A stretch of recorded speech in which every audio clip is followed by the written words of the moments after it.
นี่พี่น้องคนนี้น้องเปลี่ยนนี่โดนได้เข้ากล้องใช่ไหมงามอีกให้งามเลยโตเลยงามกว่าหมู่เลยในบ้านนะงามกว่าหมู่เลยเจ้าน้องเตียงนะคอยไปได้งงเอาเช้าไปนะ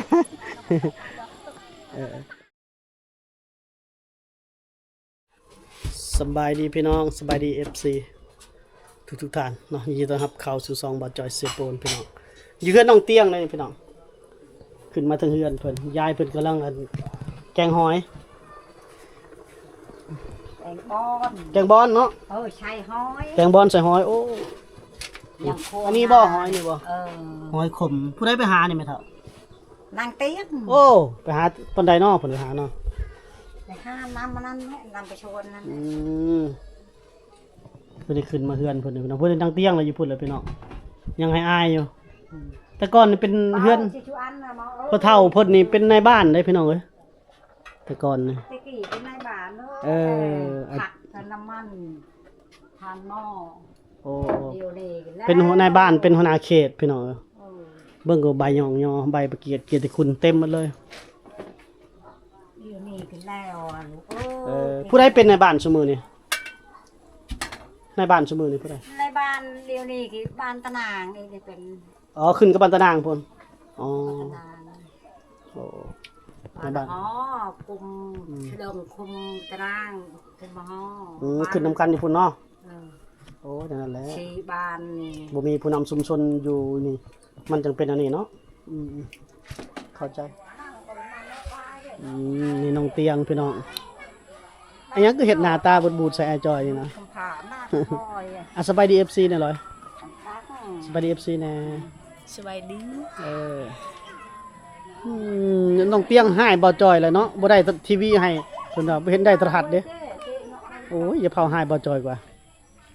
บ่จอยก็นำเสนอตลอดอยู่หายังบ่พอ FC ใจบุญใจดีอย่าเฝ้าหายเด้อ แบบหน้าตาสีงอนๆนะพี่น้องหุ้ยไอ้จอยถ่ายบ่เห็นได้หยังเพิ่นว่าบ่เห็นได้โทรทัศน์ให้น้องเตียงเพิ่นใจเย็นๆเดี๋ยวมี FC เพิ่นเบิ่งยังบ่ทันได้ฮอดนะพี่น้ามาพี่นะคือมืดแท้วะคือมืดแท้โอ้มื้อนี้งามพี่น้องอาบน้ำแล้วเรียบร้อยแล้วกำลังจะไปหาเลาะบ้านนี่นะผู้สาวขาเลาะเนาะ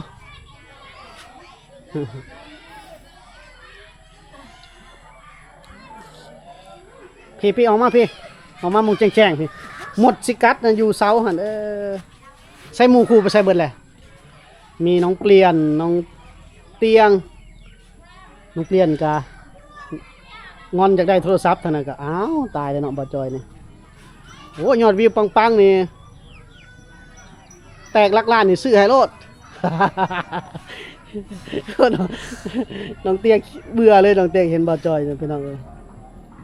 น้องเปลี่ยนเป็นงอนอยากได้โทรศัพท์น้องเตียงนี่ก็งอนสุคนสุงอนโอ้เขาไปลิ่นไปเลาะทางบ่โอ้ไปตาอยากไปนำไปบ่เขาไปนำเขาบ่ฮะไปบ่ให้เขาย่างออกก่อนเดี๋ยวเขาย่างไปตำลังเพิ่นสิพากันไปเลาะลิ่นพี่น้องทั้งพุ่นไปละหมู่ครูเพิ่นนี่อาบน้ำแล้วก็นุ่งเครื่องสไตล์นี่แหละพี่น้องโอ้ถือกล้องใหญ่ได้มื้อนี้ถือกล้องใหญ่มาได้มื้อนี้นะบ่ถ่ายบ่กล้องใหญ่งามได้ถ่ายกล้องใหญ่ได้หันหน้ามาพี่เอานะงามพี่นี่ย่างมาพี่ฟังนึงไปบ่ไปนำหมู่ไปบ่เดี๋ยวไปตำลังไปบ่ฮะปะเอาไปอาจสิไปรัดญี่ปุ่นละเดี๋ยวอาจจะเอากล้องใหญ่ไปถ่ายญี่ปุ่นเลยเนาะ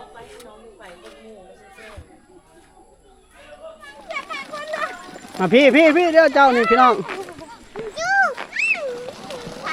อันนี้พากันมาลิ่นตามทางแบบนี้ได้พี่น้องโอ้งามเว้ย มาไอ้ถ่ายให้เดี๋ยวมา โยนนะเบล โอ้สาวๆเพิ่นพี่น้อง โยนอยากตั้งโยนอยู่ได้โยนเช้า เอาไหมถ่ายไหมบ่งามก็ถ่ายไหมจักสิส่งเลยบลูทูธบ่ส่งเนาะบ่มีสัญญาณโทรศัพท์อันนี้น้องจมพี่น้องพี่นะน้องจมหันมาพี่นะเอาทีละคนเนาะสบายดี FC นะเอาสบายดีบ่ได้ก็บ่เป็นหยังมาพี่ย้ำมาก่อนแต่งตัวสวยได้มื้อนี้แหละย้ำมาพี่นั่นล่ะมาพี่นะขอพี่นะแยกหมู่นะเธอก็สวยนี่พี่น้องน้องจมนี่อันนี้พากันมารอลินบ่ โดย อ๋อมาหารอลินตามทางบอนได้มีสัญญาณแถวๆทางนี่มีบ่ บ่แม่ มีแต่ขึ้นภูเนาะโอ้บ่มีสัญญาณโทรศัพท์เด้พี่น้องจนก็ไปหาเลาะเลาะลินตามทางแบบนี้แหละพี่น้องน้องจมเด้อพี่น้องเด้อยังโสดน้องจมนี่จ้ะ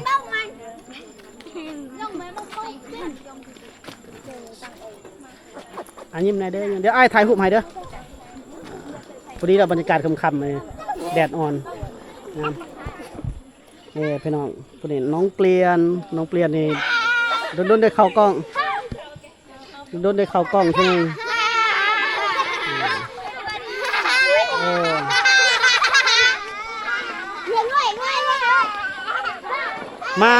มาย่างโรลินบ่ย่างโรลินโอ้แต่ว่าแถวนี้บ่มีสัญญาณโทรศัพท์เลยเนาะ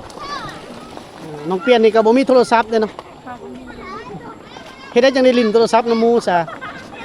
ไปเบิ่งหมู่ซื่อโอ้ตาสงสารจะพี่น้อง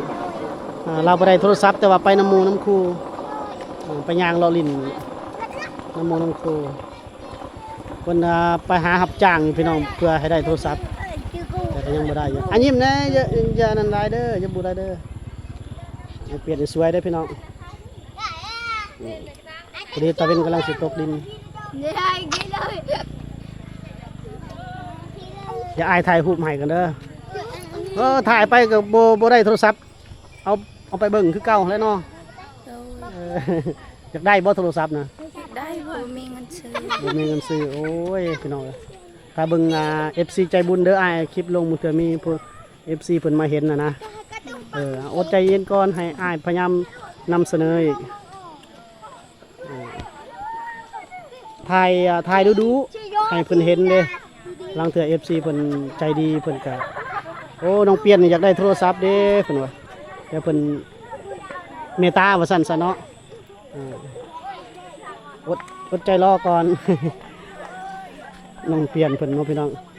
อยากได้โทรศัพท์ดินน้ำหมู่เด้เพราะว่าโซเชียลเข้าถึงแล้วแถวนี้ก็พี่น้องเนาะสวยน้องเปลี่ยนเลยจ้ะยิ้มแน่เดี๋ยวอ้ายถ่ายรูปให้ก่อน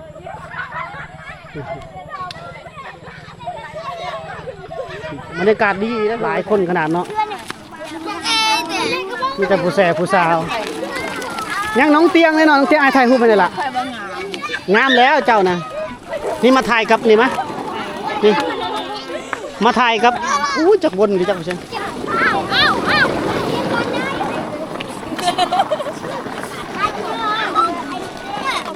ให้งามเลยโตเลยงามกว่าหมู่เลย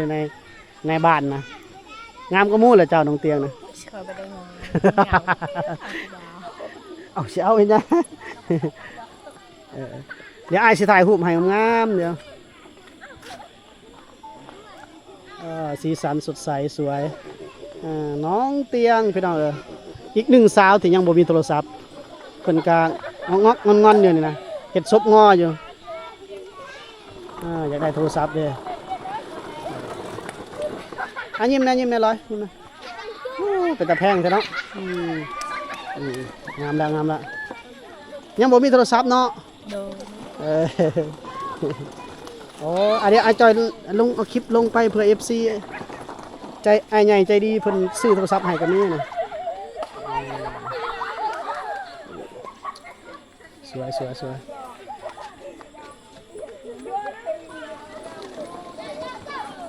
ดี๋ยวเด้อเอายิ้มเด้อครับยิ้มนะยิ้มเป็นแขวนะสวยมื้อนี้ไปใส่มามื้อนี้ ไม่ใช่ยา ไปเสียหญ้าให้พี่น้อง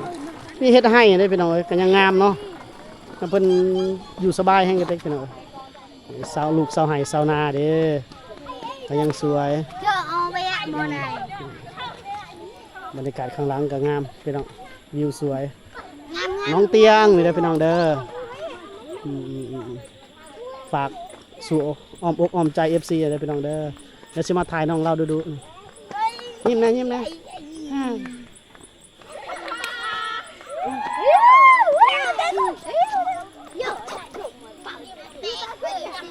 เดี๋ยวไอเอากล้องใหญ่ถ่ายรูปให้กันเด้อ